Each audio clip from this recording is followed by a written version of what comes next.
Avec près d'1 million d'appareils écoulés en 2013, les smartphones représentent plus de 50% des ventes mondiales d'appareils mobiles. Partant de ce constat, les smartphones avaient une place de choix au Congrès mondial de la téléphonie de Barcelone en Espagne. Cette année encore, tous les constructeurs, à l'exception d'Apple, sont venus présenter leur dernier modèle.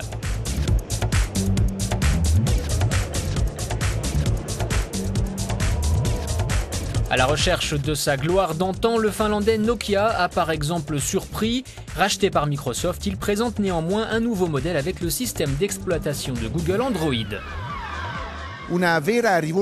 C'est une véritable révolution qui a lieu au Congrès de la téléphonie mobile de Barcelone, explique notre correspondant Claudio Rocco. Nokia présente un téléphone qui fonctionne sous Android. Le voici, c'est le Nokia 10. Explication. C'est un changement afin de suivre l'évolution de la demande des consommateurs. Beaucoup d'entre eux, en particulier les jeunes, veulent un appareil qui ne passe pas inaperçu mais à un prix très compétitif et donnant un accès au monde des applications Android. Si l'on regarde ce téléphone, on remarque que l'interface ressemble beaucoup à celle d'un Windows Phone. Pourquoi ?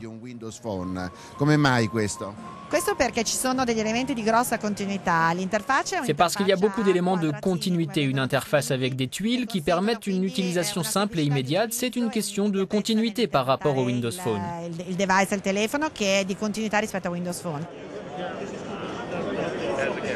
Avec cette nouvelle gamme, Nokia vise les utilisateurs en quête d'un smartphone à moins de 150 €.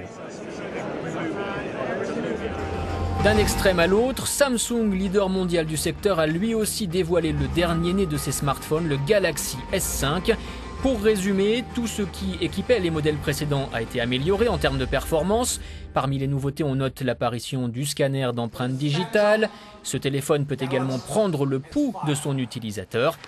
Le Coréen propose également l'alliance du Wi-Fi avec le réseau 4G pour télécharger plus rapidement. Bien entendu, toute cette technologie a un prix probablement autour de 700 €.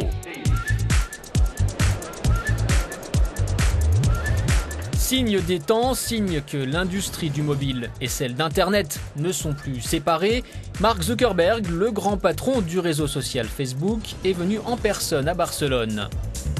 Il faut dire que Facebook, c'est aujourd'hui plus de la moitié de revenus publicitaires issus du mobile, une proportion qui devrait encore augmenter dans la foulée du rachat pour 14 milliards € de l'application de messagerie mobile WhatsApp. Cette année à Barcelone, les acteurs de la téléphonie mobile les plus actifs auront sûrement été les Asiatiques. Derrière Samsung, il y a par exemple LG qui parle très haut de gamme avec son G Flex, un modèle au design incurvé, vendu là encore autour de 700 € le téléphone seul.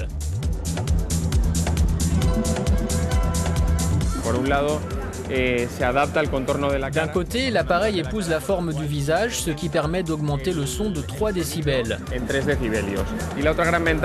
L'autre grand atout, c'est la qualité de l'écran. Un écran panoramique pour visionner de la vidéo. Enfin, avec un marché chinois qui a montré ses premiers signes de faiblesse, ces fabricants commencent à s'intéresser à l'étranger. C'est par exemple le cas de Huawei, numéro 3 mondial derrière Samsung et Apple.